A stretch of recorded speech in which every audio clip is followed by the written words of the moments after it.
Bismillahirrahmanirrahim. Assalamualaikum warahmatullahi wabarakatuh. Alhamdulillah wassalatu wassalamu ala Rasulillah Muhammad ibn Abdullah wa ala alihi wa sahbihi wa man walah wa ba'd. Faya ibadallah usi nafsi wa iyyakum bitaqwallah faqad fazal muttaqun fala tamutunna illa wa antum muslimun. Faqala ta'ala ya ayyuhalladzina amanu taqullaha haqqa tuqatih wa la tamutunna illa wa antum muslimun. Keluargaku sekalian yang terhimpun di dalam Perbagas, Pertamina Gas, kita mengawali dengan bermohon kepada Allah semoga siapapun yang berada di ruangan ini atau terhubung dalam kajian ini, semoga senantiasa dijaga, diberkahi, dan dilindungi dalam kebaikan oleh Allah Subhanahu wa Ta'ala. Kita doakan yang bertugas di luar kota. Tadi saya dengar info juga Pak Direktur sedang di Semarang. Semoga giatnya dimudahkan oleh Allah dan semoga diberikan keberkahan. Ada satu bagian yang penting amanat Nabi di hadis Muslim pada satu sifat kepemimpinan. Bahwa di antara sifat pemimpin dan yang dipimpin itu harus selalu membangun kekompakan dengan nilai cinta dan doa. Ini yang sering dilupakan.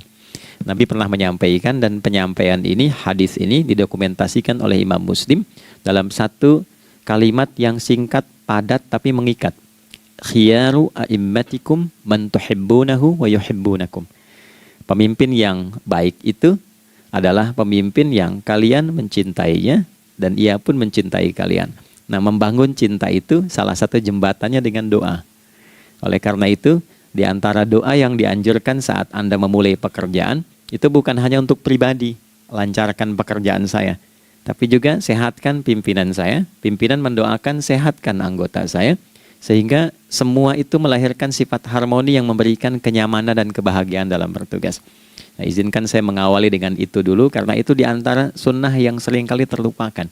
Sehingga bekerja itu lebih banyak dilakukan dengan tekanan menyelesaikan tugas dibandingkan dengan rasa cinta untuk bisa memberikan nilai ibadah di dalamnya. Yang kedua, semoga sholat kita diterima oleh Allah Subhanahu wa Ta'ala. Nah, yang kedua ini tidak cukup dengan amin. Kita harus tahu dulu standar penerimaan itu seperti apa. Dan yang kedua, kenapa harus sholat? Ini poin pokoknya. Mengapa sih umat Islam itu cukup hanya misalnya dengan bersyahadat saja dipandang sudah berislam, lalu berbuat baik? Kenapa mesti ada sholat? Kenapa bahkan yang pokok sampai 5 waktunya? Dan jumlah rakaatnya pun diatur sedemikian rupa, sampai teknisnya pun dijelaskan dengan rinci. Saking rincinya, bila ada yang menyimpang dari rincian itu, maka dianggap sholatnya tidak sah dan mesti diulang. Shallu kama ra'aitumuni usalli. Sholatlah kalian seperti kalian persis melihat aku menunaikan sholat. Dan dalam sholat inilah kemudian ada sanad yang tersambung secara ketat sampai-sampai dalam hadis Muslim nomor hadis 397. Demikian di Al-Bukhari juga diabadikan di nomor hadis 757 oleh sahabat Abu Hurairah. Sanadnya tersambung kepada Khalad bin Rafi Az-Zuraiqi, seorang yang sholat di samping Nabi tapi bermasalah sholatnya. Lalu Nabi meminta beliau untuk mengulangi sholatnya. Sampai 3 kali peristiwa itu hingga beliau berkata, ya Rasulullah au kama qala alimni ma uhsinu ghairah. Ya Rasulullah, tolong ajarkan kepadaku karena aku tak punya pengetahuan lebih dibandingkan dari apa yang telah aku kerjakan. Nah, dari dasar ini melahirkan satu pertanyaan kritis ya, dan juga perlu argumentasi yang kuat secara syariah mengapa kita menunaikan ibadah salat. Baik teman-teman sekalian, karena waktu kita sangat padat ya, kita manfaatkan sebaik-baiknya. Saya mohon izin kajian kita akan lebih fokus kepada inti materi sehingga manfaatnya lebih banyak kita dapatkan. Salat satu-satunya amalan di dalam Islam yang mencakup 4 bagian pokok dalam beragama. Jadi ketika seseorang menetapkan dirinya beragama dan ciri satu nilai agama itu bernilai benar, ya, dalam nanti kalau kita mau komparasikan atau kita riset, itu ciri pokoknya ada 4. Satu, ada aspek namanya aspek keyakinan, ya, tauhid atau akidah. Nggak mungkin kan beragama kalau nggak yakin. Ya, karena itu pasal 29 ayat kedua itu mengandung nilai keyakinan. Negara menjamin kemerdekaan tiap-tiap penduduk untuk memeluk agamanya masing-masing dan beribadah menurut agama dan kepercayaannya itu. Ya, jadi nggak mungkin kita bisa menghasilkan nilai kepercayaan dan ibadah kalau tidak ada unsur keyakinan. Atau bahasa kitanya disebut dengan iman. Ya, iman itu nanti juga dipaku dalam setiap nilai kebangsaan di konteks Negara Kesatuan Republik Indonesia. Ini yang paling membahagiakan. Jadi mau jadi pegawai apapun itu syarat, ya, salah satu syarat yang melekatnya beriman dan bertakwa kepada Tuhan Yang Maha Esa, gitu kan? Ya, kemarin saya di BPK itu ada 11 bab Romawi, 40 pasal. Ya, di bab yang keempat pasal 13 tentang pemberhentian dan pengangkatan itu ada 11 poin A sampai K. Di poin B yang keduanya syarat menjadi bagian dari anggota BPK itu beriman dan bertakwa kepada Tuhan Yang Maha Esa. Baik, di Undang-Undang Pendidikan Sisdiknas nomor 20 tahun 2003 itu kalau kita baca dari poin menimbang ada 4, di poin B-nya saja sudah ada iman. Ya, Undang-Undang Dasar 1945 mengamanatkan pemerintah mengusahakan satu sistem pendidikan ya nasional yang meningkatkan keimanan dan ketakwaan pada Tuhan Yang Maha Esa serta akhlak mulia, baru mencerdaskan kehidupan bangsa. Ya, secara singkat, satu, agama dianggap benar kalau ada doktrin keimanan, ada akidah, ada tauhidnya. Yang kedua, ada ibadahnya. Ya, sebagai pembuktian kita beriman, buktinya apa? Ya kan? Saya beriman kepada Tuhan, kita tetapkan, misalnya Allah. Apa pembuktian keberimanan kita kepada Allah? Ya, kan pembuktiannya itu mesti diwujudkan dalam bentuk sikap. Sikap itulah yang disebut dengan ibadah. Nah, konsepsi ini ada di Quran surah ke-20 Thaha di ayat ke-14. Innani anallahu la ilaha illa ana fa'budini. Ya, sungguh aku tegaskan bahwa akulah Allah, satu-satunya Tuhan yang layak dipertuhankan dan disembah. Ketika Anda mempertuhankan aku, fa'budni, maka buktikan kebertuhananmu kepadaku dengan menyembahku. Karena itu namanya Allah punya dua arti. Satu yang dipertuhankan, kan? Ilahun wahid. Yang kedua yang disembah. Ya, jadi yang dipertuhankan dan disembah. Oke. 3. Yang ketiga harus punya unsur praktikal atau implementatif dalam interaksi kehidupan. Ya, jadi bukan cuma nyembah Tuhan, bimbingan kehidupannya apa? Implementasi dari ibadah itu. Ya, ciri umat beragama itu kan bukan hanya sekedar saya yakin, beriman, saya ibadah. Terus bukti ibadah itu dibawa dalam berinteraksi hariannya seperti apa wujudnya. Ya, makanya ketika dulu orang itu jujur, orang itu bangga dengan kejujurannya bukan sebagai orang jujur, tapi sebagai muslim. Jadi ketika ditanya, kenapa Anda jujur? Karena saya muslim. Ketika ada seorang penggembala di Sahara yang sangat gersang, diuji oleh Umar bin Khattab, ingin diambil kambingnya, kan kisahnya viral kan? Baik ya? Oh, tapi ini bukan punya saya. Bilang aja pada tuan Anda, kalau kambingnya hilang satu dimakan serigala. Lantas di mana Allah? Jawaban itu yang menggetarkan kepada jiwa. Jadi kebenaran yang diungkap dengan sikap kejujuran itu implementasi nilai beragama. Nah, jadi praktek ibadah ada di muamalah. Oke, satu akidah, akidah dibuktikan lewat ibadah, ibadah diimplementasikan dalam muamalah. Itulah sebabnya nanti seluruh bagian tubuh kita ketika digunakan untuk bersifat dan bersikap, itu ada tuntunan iman di dalamnya. Oke? Misal, saya tanya begini ya. Ini mukaddimah ya, kita belum mulai nih. Saya tanya gini, apa fungsi mata? Tuh kan, sudah keliru kan? Nah, kalau hanya melihat, hewan juga melihat. Ya, coba kambing melihat, ya kan? Elang melihat. Lalu apa bedanya fungsi mata kita dengan mata hewan? Ternyata ketika kita meriset ayat-ayat Al-Quran terkait dengan fungsi tubuh kita, itu rata-rata dibuka dengan iman dulu. Quran surah 24, surah Cahaya, ayat 30 untuk laki-laki, 31 untuk perempuan. Qul lil mu'minin. Ya Muhammad katakan, viralkan pada pria-pria yang menyatakan dirinya telah beriman. Yaghuddu min absarihim. Gunakan pandangannya itu yang dibimbing oleh imannya untuk melihat yang baik saja menurut standar imannya. Jadi kalau menurut imannya tak baik, nggak boleh dilihat. Karena itu ketika Anda sudah mengatakan asyhadu an la ilaha illallah, asyhadu anna Muhammad Rasulullah, kalimat itu dari lisan turun ke hati, Itu jadi cahaya ke bagian tubuh kita. Makanya ketika Anda melihat, itu ada cara pandang tertentu yang dibimbing iman. Standarnya beda dengan tanpa iman. Kalau nggak ada iman, semua mungkin terlihat. Tapi ketika ada iman, hati kecil Anda akan bicara, ini nggak baik. Palingkan. Nah, memalingkan dari yang tak baik menurut iman, itu namanya ghaddul basar.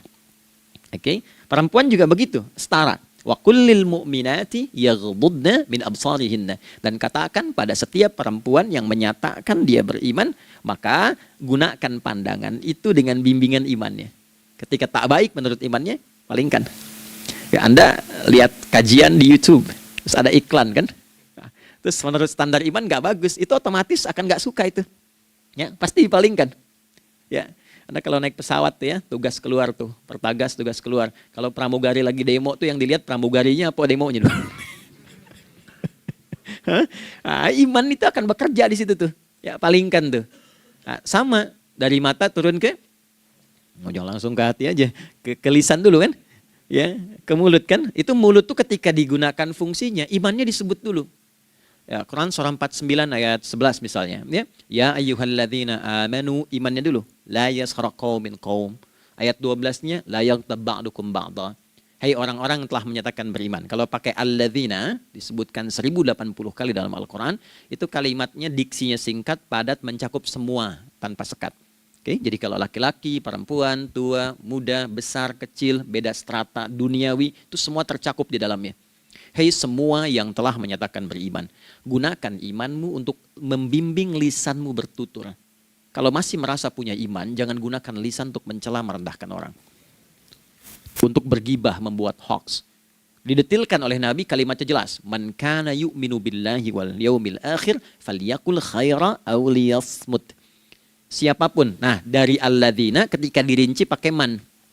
Ya, man itu bentuk tunggal, ya, personal, tapi maknanya general. Jadi kalau Anda, saya, kita baca ayat atau hadis ada man, posisikan Nabi sedang bicara ke kita.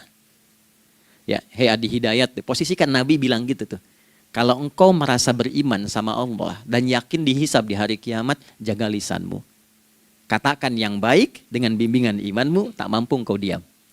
Jadi cukuplah suami istri itu menggunakan satu hadis ini, pasti sakinah itu muncul dalam kehidupan rumah tangganya. Ya, itulah sebabnya kenapa sakinah didahulukan dibanding mawaddah. Hati-hati ya, Mbak, walaupun namanya sakinah nggak ada ini nggak akan datang tuh ketenangan tuh.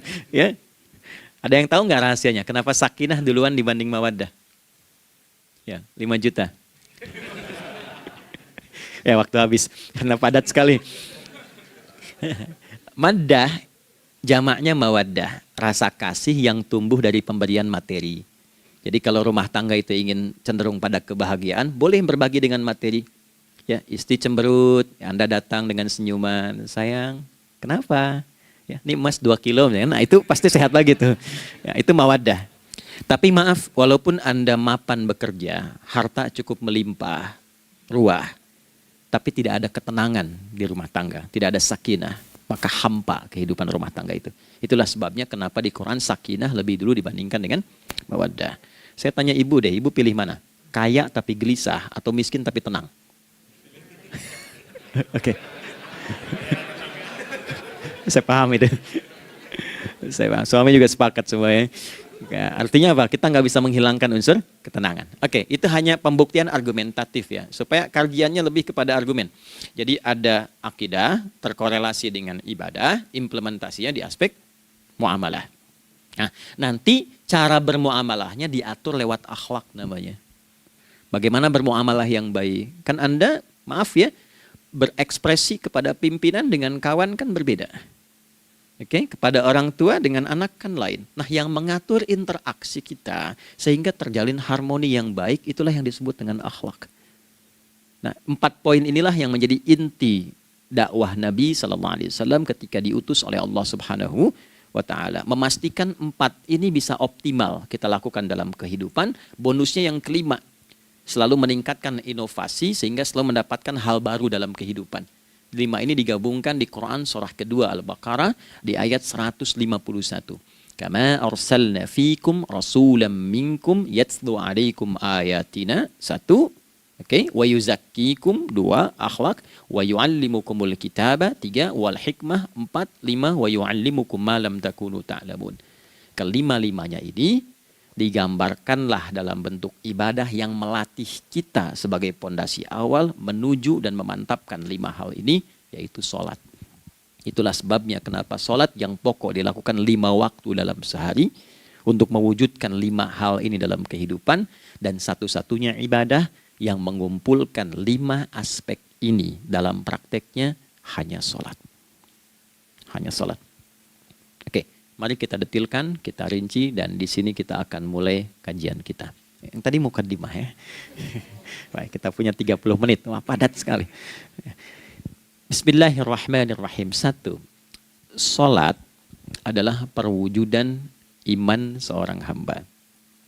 Karena itulah kalimat sholat pertama kali disebutkan dalam Al-Quran, itu letaknya setelah kalimat iman. Al-Baqarah ayat 3, Alladzina yu'minuna bil ghaibi wa yuqimunas sholat. Orang-orang yang telah menyatakan beriman dan konsisten menjaga imannya. Beda alladzina amanu dengan yu'minun. Amanu telah beriman. Tapi kalau dia komitmen dan konsisten terus menjaga imannya sampai saat dia berpulang pada Tuhannya, maka berubah nanti bentuknya kalau di bahasa Arab jadi mudhari'. Kalau di bahasa Inggris kan tuh punya 3 arti, present, continuous, and future. Jadi kalaupun sekarang terus berlangsung sampai masa depan pun saya tetap akan beriman. Nah, pembuktian untuk menjaga iman itu pembuktian utamanya pada sholat. Itulah sebabnya satu-satunya amal ibadah dari rukun Islam yang 5 itu, ya, satu-satunya amal ibadah yang disebut iman dalam Al-Quran hanya sholat. Teman-teman boleh buka Quran surah kedua Al-Baqarah di ayat 143. Ya, di pertengahan ke ujung ayatnya. Saya percepat. Wa ma kana Allahu liyudhi'a imanakum. Dan Allah nggak akan pernah menyia-nyiakan sholat seseorang yang dikerjakan karena imannya.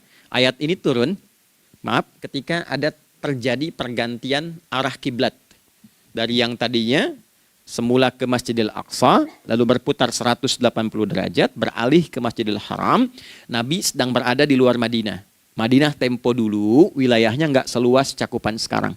Oke, kalau diilustrasikan area sekitaran Masjid Nabawi sekarang itulah Madinah lah.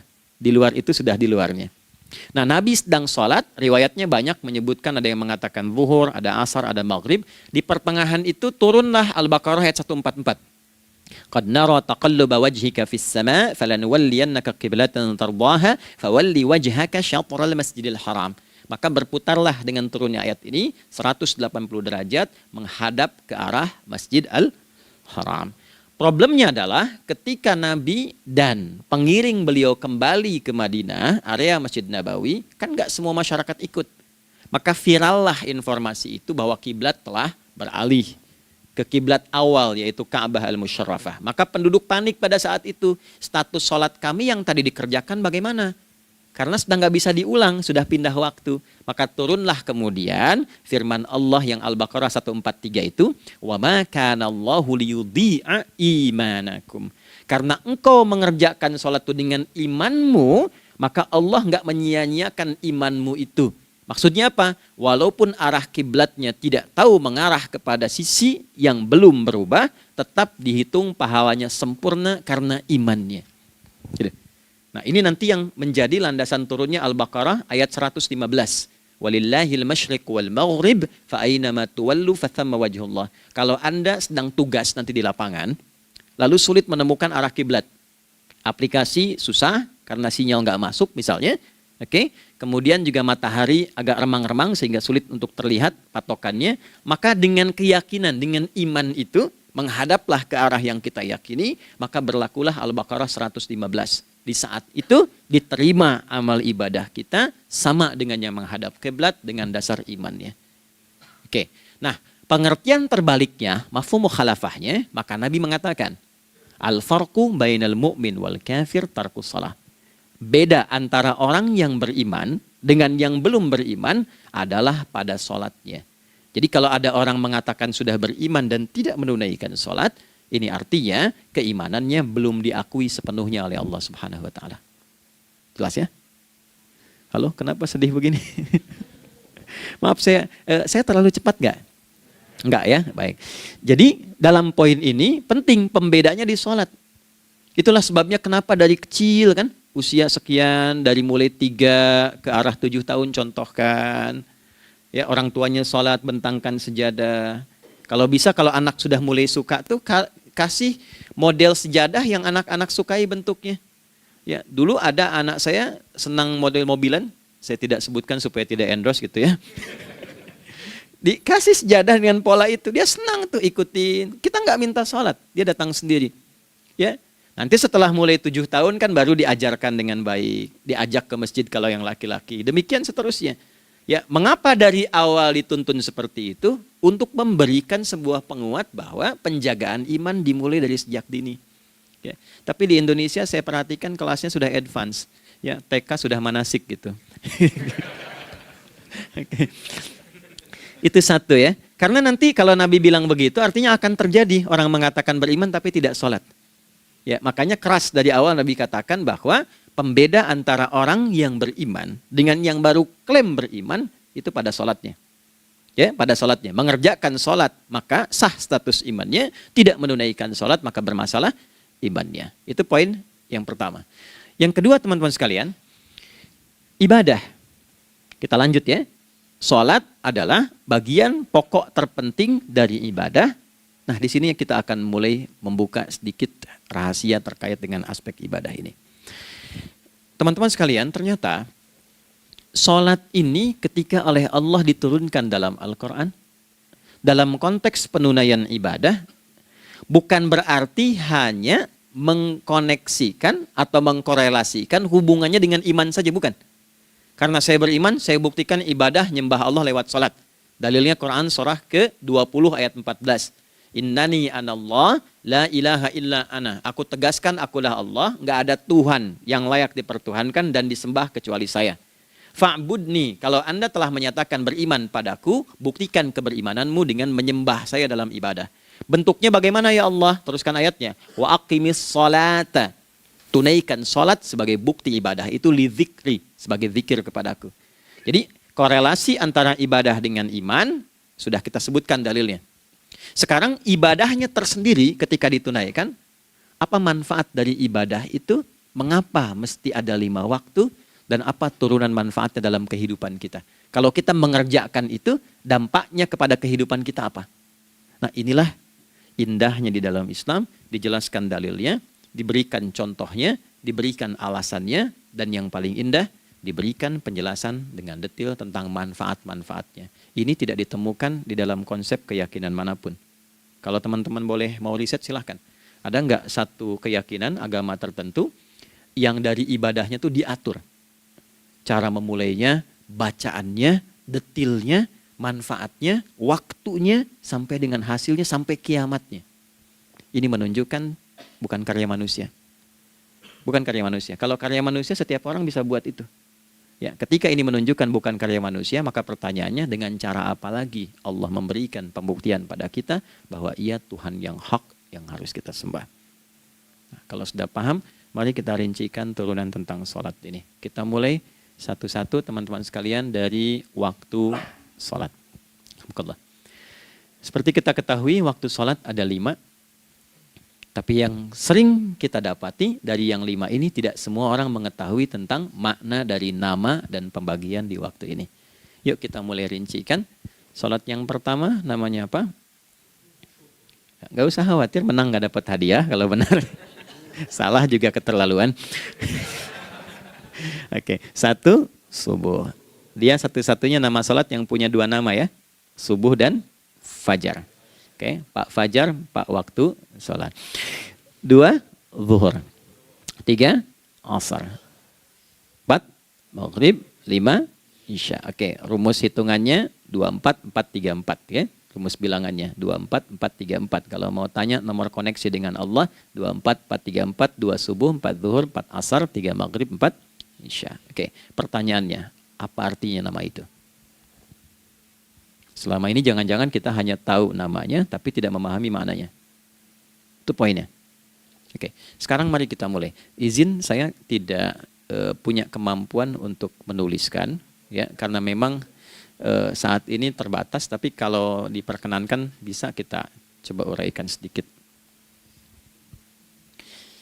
Baik. Ya, bismillah, jazakallah khair. Mohon fokus baik-baik karena waktunya tinggal 21 menit lagi. Izin saya pastikan dulu ya supaya terlihat dengan baik. Ibu kelihatan di sana? Bagus. Saya kira tuh hanya di Sumbawa Barat. Ternyata di Pertagas pun perempuan-perempuannya imannya luar biasa. Maksudnya belum saya tulis sudah kelihatan. Imannya luar biasa. Oke, kita mulai dari yang pertama ya, 5 waktu sholat. Kita mulai dari 1 dulu. Subuh, teman-teman saya turunkan dulu ya. Izinkan saya tulis pakai bahasa Arab dulu supaya gampang. 1, dia punya 2 nama, yang ke Arab ya. Kalau yang gini angka Hindi. Anda yang di admin di komputer pasti tahu. Ada Fajr. Kata subuh ditemukan di Al-Quran surah ke-81 At-Takwir ayat 18. Kalau keliru tolong diingatkan. Was-subhi idza tanaffas. Quran surah 81 ayat 18. Ya. Nggak usah di ilmu utak-atik ya. Oh ini kenapa 81 kalau dibalik 18? Itu cocok logi. Ya, abaikan aja itu. Ya. Fajar agak banyak di Quran terkait dengan nama sholatnya ada di Quran surah ke-17 di ayat 78. Aqimis salata liduluki syamsi ila ghasaqil laili wa qur'anal fajr. Inna qur'anal fajri kana masyhuda. Yuk kita mulai ke maknanya dulu. Ingat rumusnya ya. Rumusnya ini selalu begini rumusnya. Aqidah selalu punya korelasi dengan ibadah. Ibadah selalu punya korelasi dengan muamalah, interaksi harian kita. Muamalah hiasannya adalah akhlak. Barulah kemudian di sini muncul inovasi dalam kehidupan, hal yang baru. Hidup ya, yang mengacu pada 2 kebahagiaan yaitu dunia dan akhirat. Ya, konsepsi ini nanti ditemukan di Quran surah ke-2 Al-Baqarah ayat 201 dan menjadi doa paling favorit umat Islam Indonesia saat ini. Rabbana atina fid dunya fil akhirati. Oke, ya cukup. Subuh. Ini rumus dasarnya. Dari akidah, kita beriman, pembuktian imannya lewat ibadah sholat. Apa hubungan sholat dengan aktivitas harian kita? Subuh asalnya terkorelasi dengan kata asbah. Oke? Asbah itu asalnya sesuatu yang sudah siap dengan rencana yang matang. Baik, orang Arab tuh kalau bertanya begini, kaifa asbahta ya akhi? Kaifa asbahti ya ukhti? Bagaimana kabarmu di pagi ini? Itu bukan hanya nanya kabar kesehatan. Beda dengan kaifa haluk, beda. Ya, itu bertanya bagaimana kabarmu hari ini, aktivitasmu bagaimana? Lancar, sudah siap, planning bagus dan sebagainya. Ya, itulah sebabnya ketika Allah bersumpah dengan awal waktu, penandanya adalah planning kegiatan. Ya, was-subhi dan aku bersumpah demi waktu subuh, awal mula untuk berkegiatan, idza tanafas, apabila sudah mulai bergerak. Bersamaan dengan nafas yang keluar itu, maka sudah jelas rencana yang dibuat. Ya, jangankan kita, semua alam itu, semesta itu seluruhnya bukan hanya bertasbih, tapi beraktivitas dalam tasbihnya. Di waktu subuh, matahari sudah mulai bersinar kan? Ya, dan sinarnya mengambil manfaat loh. Mengandung nilai manfaat, memecah keheningan malam dan menghilangkan kegelapannya. Gelap mulai hilang, datang kemudian sinar yang memberikan kita bimbingan untuk beraktivitas.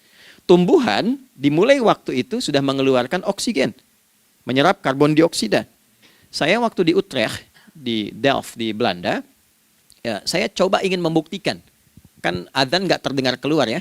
Jadi sebelum waktu subuh itu saya keluar, kebetulan flatnya waktu itu dekat area hutan yang agak rimbun, enak gitu, udaranya bagus. Itu sebelum subuh terasa karbon dioksida. Walaupun cuma beda hampir 1 menit. Tapi begitu masuk waktu subuh, keluar kesegaran yang luar biasa. Oksigen yang keluar.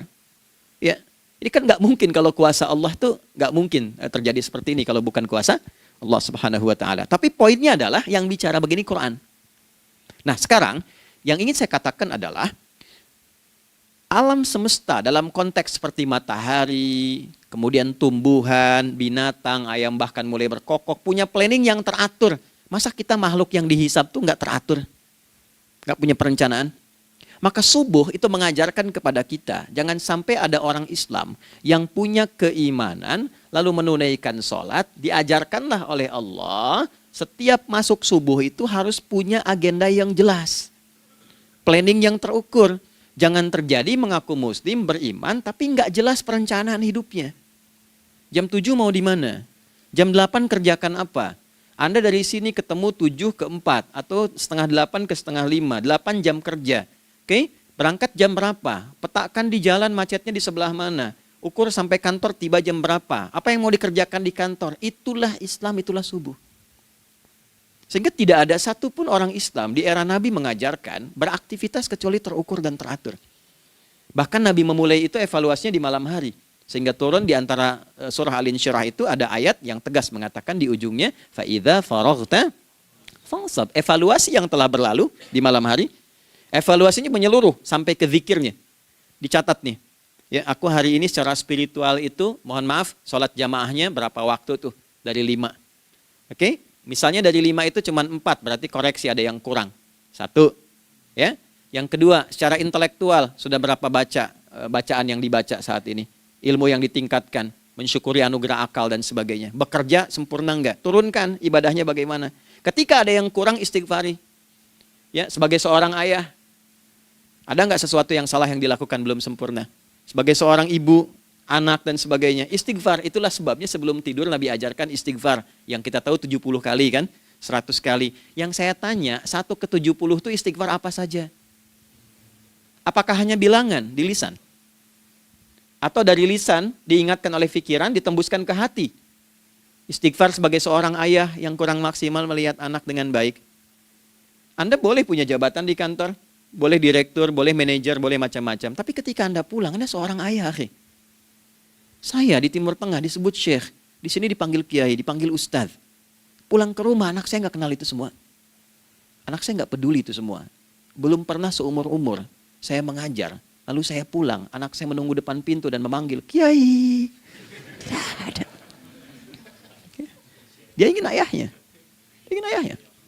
Oke. Kenapa nggak kita hadirkan istighfar pertama kita itu karena kita kurang perhatian. Kurang perhatian kepada anak misalnya. Saya kalau pulang tengah malam dan semua tertidur, saya lihat satu-satu. Perbaiki cara tidurnya, doa, lihat satu-satu, minta ampun sama Allah.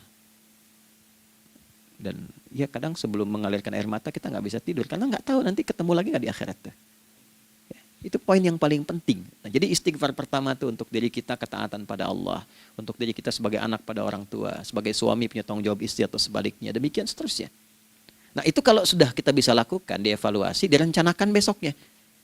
Fa'idha faraghta fansab, direncanakan lagi yang berikutnya, besok mau ngapain, tulis malam. Kalau kita biasakan begitu, tidurnya enak. Karena nggak ada beban, damai hidupnya. Dengan teman damai kalau ada perselisihan sebelum tidur. Ya, jadi nggak ada orang mengigau itu masalah-masalah kehidupan dunia yang belum tuntas. Ini dunia saat terjaga bermasalah, saat tidur pun masih bermasalah. Gara-gara kamu nih, kapan istirahatnya? Ya. Nah, ketika kita bangun dari subuh itu, maka rencana yang sudah kita siapkan itu, teman-teman sekalian, dibawa menghadap Allah supaya minta kemudahan, minta kelancaran, minta pendampingan, minta bimbingan. Itulah sebabnya kita dipanggil sholat di awal waktu, supaya rencana yang sudah kita siapkan itu minta taufiknya, persetujuan dan perlindungan dari Allah. Inilah yang menjadikan rahasia umumnya para sahabat memulai berkegiatan sejak dari masjid. Teman-teman boleh riset deh hadis-hadis tentang sholatnya sahabat dan kaitannya dengan syuruk dan pekerjaan. Rata-rata memulai dari masjid. Mereka tungguin, evaluasi, begitu siap, syuruk, minta sama Allah, berangkat. Saya mau kasih satu rahasia ya. Boleh jadi ijazah tapi ini diantara kita aja ya. Anda boleh lakukan, berangkat ke masjid itu dengan baik. Terus minta misalnya, ya Allah, Kau perintahkan aku untuk berikhtiar, sekarang aku lakukan. Kau perintahkan aku untuk merencanakan, sekarang aku ikhtiarkan. Mohon lindungi, mudahkan, dan berikan bimbingan terbaik untuk mendapatkan hal yang wajar, halal, baik, dan kau ridhai. Anda berangkat. Pulang, Sebelum nyampe rumah, mampir dulu ke masjid. Masjid terdekat dari rumah aja. Sholat 2 rakaat, situ. Ya, sholatnya bisa sholat wudhu, tahiyatul masjid, dan sebagainya. Setelah itu pulang. Doa dulu habis sholat. Ya Allah, aku telah berikhtiar seperti apa yang telah Engkau perintahkan. Sekarang aku memohon rizki darimu seperti apa yang telah Engkau janjikan. Kalau dengan semua ikhtiar ini belum cukup menurunkan rizki darimu, maka mohon tunjukkan padaku saat ini dengan cara apa lagi aku mesti berikhtiar. Oke? Silahkan Anda pulang dengan suasana itu ke rumah. Dan lihat apa yang terjadi. Rasakan bedanya, bedakan rasanya, dan pasti terasa bedanya. Gak ada kesan yang lain pada jiwa. Jadi yang dibawa ke rumah itu bukan aura kantor. Bukan aura jalan yang macet. Tapi ada ketenangan, kenyamanan, dan kenikmatan. Kalau teman-teman mau pakai sunnah sahabat ini dalam dunia pekerjaan, dan Anda lakukan coba sehari ini saja, rasanya pasti beda. Ya, ini bagian pertama. Nah, ketika kita ingin datang menghadap Allah dan mulai membawa rencana kita, kan perlu isyaratnya kan, kapan dimulai? Gak bisa tiba-tiba saya bangun jam 3 langsung sholat subuh, kan tidak begitu. Ya kan? Mesti ada satu sinyal dulu, yang dari sinyal itu ada feedback pada diri kita untuk merespon, gitu kan? Nah, pancaran respon atas sesuatu yang memancar akibat satu hal yang terjadi. Kalau di gaya itu kan kalau ada gaya gerak, gaya dorong kan? Ya, kalau nggak salah F1 sama dengan F2 kan? Nah, gaya gerak sama dengan gaya dorong. Geraknya dikit, bunyinya kecil kan? Kencang bunyinya, kencang. Terus ada F berbanding lurus dengan P, hukum Pascalnya. Gaya berbanding lurus dengan tekanan, kan? Semakin banyak gaya, semakin tertekan. Nah, respon yang muncul ketika ada satu misalnya gaya, tapi responnya sifatnya materi sifatnya. Ya, misal kalau Anda mau mengebor air, kan? Kemudian keluar terpancar tuh dari bawah itu keluar misalnya air. Nah, itu namanya infajar. Infajar. Dalilnya Quran surah kedua ayat 60.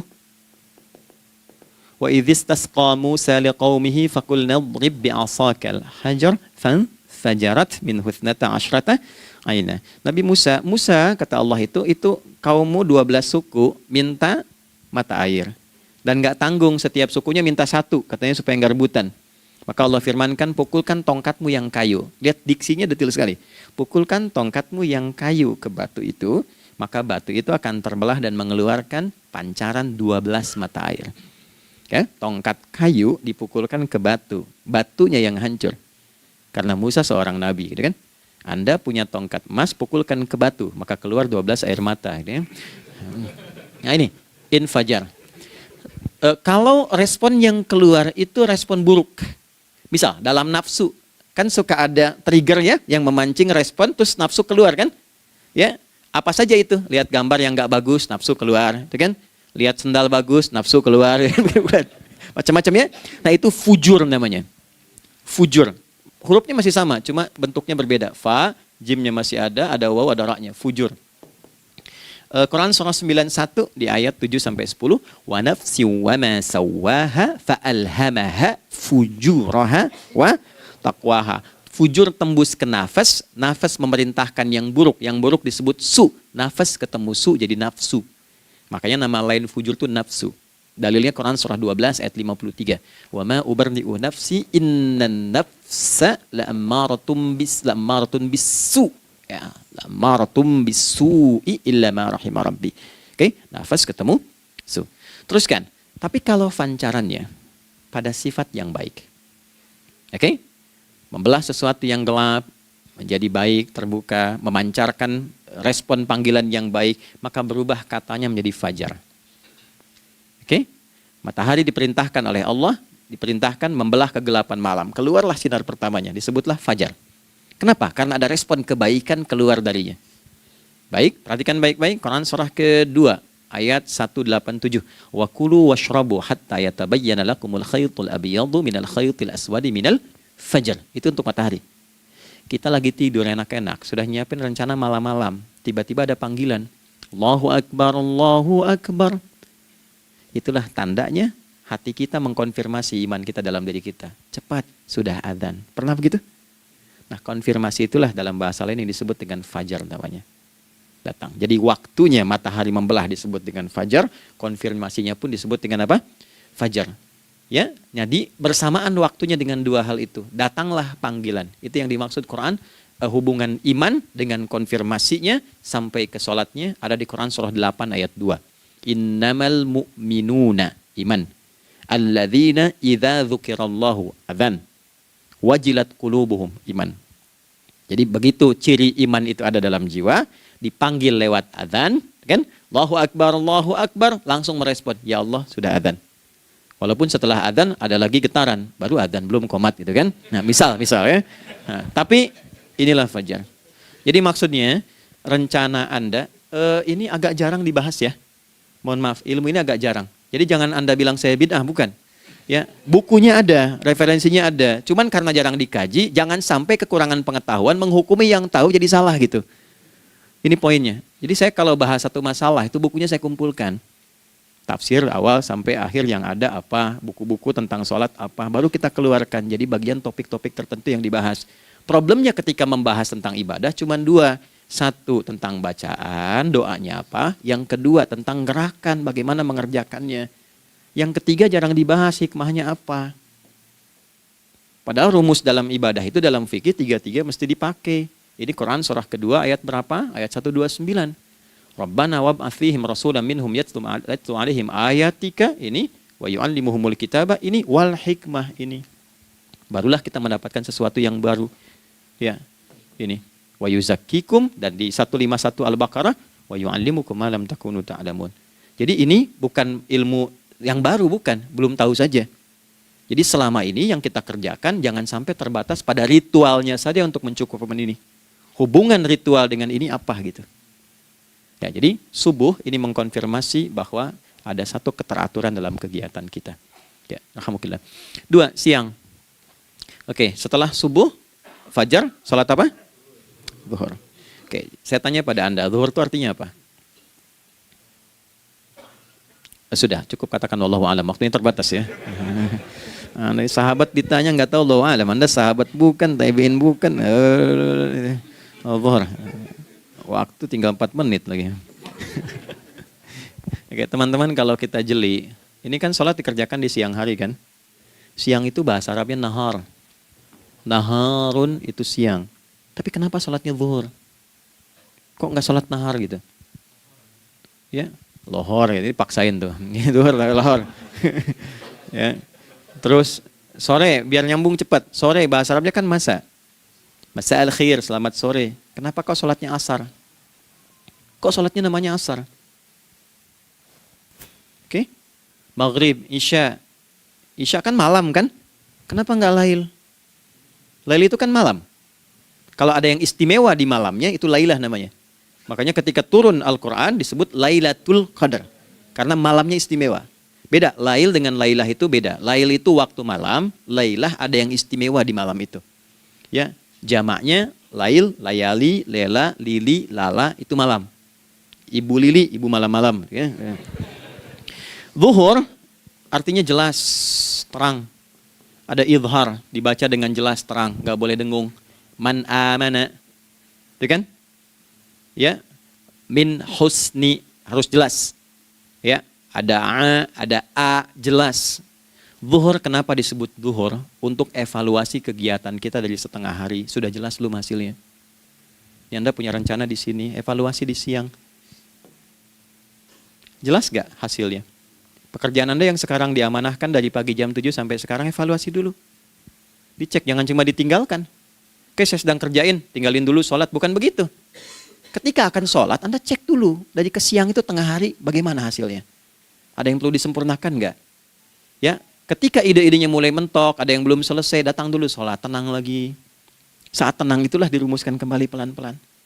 Kan lumayan dari jam 12 sampai jam 1. Diisi dengan baik, dilihat. Itu baru dunia ini. Kan kita ngejar ini juga. Karena nanti ayat 200-nya, ada yang cuma ngejar ini. Wa minan nasi may yaqulu rabbana atina fid dunya. Bukan, kalau nggak hafal diam aja. Wa minan nasi may yaqulu rabbana atina fid dunya wa ma lahu fil akhirati min khalaq.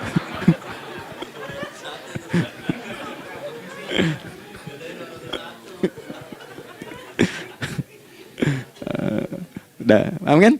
Dan di antara manusia ada yang fokusnya hanya dunia yang dikejar, sehingga nggak kebagian akhiratnya. Padahal dia tahu dia mau pulang. Yang lebih aneh lagi, pengen pulang surganya Firdaus dekat dengan Nabi.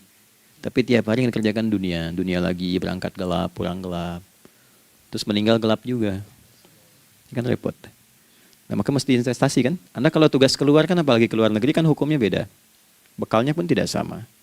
Anda tugas ke Amerika, mata uangnya sudah beda, hukumnya sudah beda. Terus pengen pindah ke alam barzah, pengen hukumnya sama dengan dunia, mustahil. Ya, makanya dimensinya beda, keadaannya tidak sama. Baju yang dipakai kan beda. Barang-barangnya nggak sama. Makanya disebut telah meninggal dunia, meninggalkan semua yang melekat pada dunia. Pindah ke alam lain, persiapan menuju titik akhir yang tidak ada ujungnya lagi. Nggak ada pembuka lagi. Jadi sudah ujung begini, nggak ada ruang lagi yang lain. Itu akhirat namanya. Makanya di sini cuma dua pilihannya. Kalau nggak ke surga, nah itu. Ya. Apa investasi yang ada di sini? Maka siang itu dicek dulu. Pekerjaan jadi ibadah nggak? Tadi niatin ibadah nggak waktu berangkat dari rumah? Kan? Waktu ngetik, waktu ngerjain di kantor, jadi ibadah nggak? Kalau ibadah, Anda nggak mungkin berbuat kriminal. Anda nggak mungkin berbuat maksiat. Nggak mungkin nipu, nggak mungkin nyogok. Nggak mungkin korupsi. Kan lagi ibadah. Nggak mungkin curang. Kan lagi ibadah. Anta budallaha ka'annaka tarah. Anda itu mengerjakan segala hal sebagai ibadah, merasa diawasi Allah. Fa in lam takun tarah fa innahu yarak. Kalaupun Anda merasa nggak melihatnya, Anda yakin Anda dilihat. Itulah kerja pakai iman, maka ini di bawah akidahnya. Jangan ditinggalkan. Nah, inilah yang selama ini kita butuhkan. Ya. Inilah yang melahirkan nilai etik, makanya ada yang dalam jiwa. Takwa itu kan dalam jiwa, melahirkan etos. Etos mendorong kepada logos, logos melahirkan patos. Kepantasan dalam bekerja. Jadi Anda sekuat apapun ilmunya, kalau nggak punya etos, itu rusak. Jadi tidak cukup akal sehat. Jiwa yang sehat itu lebih penting. Banyak orang akalnya, saya ingat, akal itu tidak memberikan perintah. Dia hanya merumuskan satu instruksi dalam jiwa supaya mudah dilakukan dan dieksekusi oleh fisik. Jadi akal yang sehat itu seberapa pandai ilmunya, seberapa cepat mengeksekusi perbuatan. Tapi kalau yang dieksekusi itu dari perintah nafsunya, masalah. Habis saja waktunya tuh. Ya. Ini gimana ini? Tolong jawab loh. Nah, teman-teman karena sudah habis waktu jam 1, kita baru zuhur ini. Nah, yang paling menarik itu gini, yang paling menarik kalau ada orang belum sadar sampai zuhur tentang akibat kehidupan ini, maka muncullah asar. Apa asar itu? Kenapa mesti disebut dengan asar? Dan apa manfaat istimewanya asar kepada jiwa kita? Itu di kesempatan lain kita akan bahas. Teman-teman, waktunya sudah habis ya. Saya menghargai Anda, kan tidak boleh juga saya ngajarkan tapi mengambil yang sesuatu yang tidak tepat ya. Kita buktikan keimanan kita dengan mengerjakan amanah pekerjaan di tempat ini dengan baik, waktu digunakan dengan baik. Kita saling mendoakan supaya semua kita dijaga oleh Allah Subhanahu wa taala. Maafkan saya, lain kesempatan kita berjumpa kembali untuk melanjutkan apa yang telah kita bahas hari ini. Mari kita berdoa, semoga doa kita diterima oleh Allah Subhanahu wa taala. اللهم تقبل منا إنك أنت السميع العليم وتب علينا إنك أنت التواب الرحيم نحمدك كما علمتنا أن نحمدك ونشكرك شكرا كما علمتنا أن نشكرك أنت المقدم وأنت المؤخر بيدك الخير إنك على كل شيء قدير. Ya Allah, kami memujimu seperti Engkau mengajarkan kami untuk memuji dan bersyukur atas segala nikmat-Mu seperti Engkau bimbing kami untuk mensyukuri segala nikmat-Mu. Allahumma salli wa sallim wa barik ala habibikal karim rasulikal mustafa al-amin sayyidina Muhammadin wa ala alihi wa sahbihi ajma'in. Ya Allah, anugerahkan kami kemampuan untuk terus bersalawat pada Rasulullah, sehingga dengan itu kami mendapatkan kemampuan yang baik untuk meneladani kemuliaan beliau dalam beraktivitas kehidupan. Rabbana la tada' lana fi maqamina hadza dzamban illa ghafartah. Ya Allah, jika ada pendosa hadir di ruangan ini atau terhubung dalam kajian ini, maka jangan biarkan ya Allah ia meninggalkan tempat ini dan kajian ini kecuali Engkau telah ampuni seluruh dosa-dosanya. Wala hamman illa farajtah. Ya Allah, jika ada satu di antara kami yang menghadiri kajian ini membawa kegelisahan, maka mohon tenangkan keadaan hatinya. Wala asiran illa yassartah. Jika ada yang sedang diliputi oleh kesulitan, maka mudahkan, ringankan dan hilangkan seluruh kesulitannya. Wala maridan illa syafaitah. Dan bila ada di antara kami yang diuji dengan penyakit, maka mohon angkat dan sembuhkan penyakitnya. Rabbana atina fid dunya hasanah wa fil akhirati hasanah wa qina adzabannar. Wa sallallahu ala sayyidina Muhammad wa ala alihi wa sahbihi ajma'in. Wa akhiru da'wana subhanakallahumma rabbana subhanaka wa bihamdika nasyhadu an la ilaha illa anta nastaghfiruka wa natubu ilaik walhamdulillahi rabbil alamin. Nasrun minallah fathun qarib wa basyiril mu'minin. Terima kasih untuk semuanya. Mohon maaf kami langsung pamit. Assalamualaikum warahmatullahi wabarakatuh.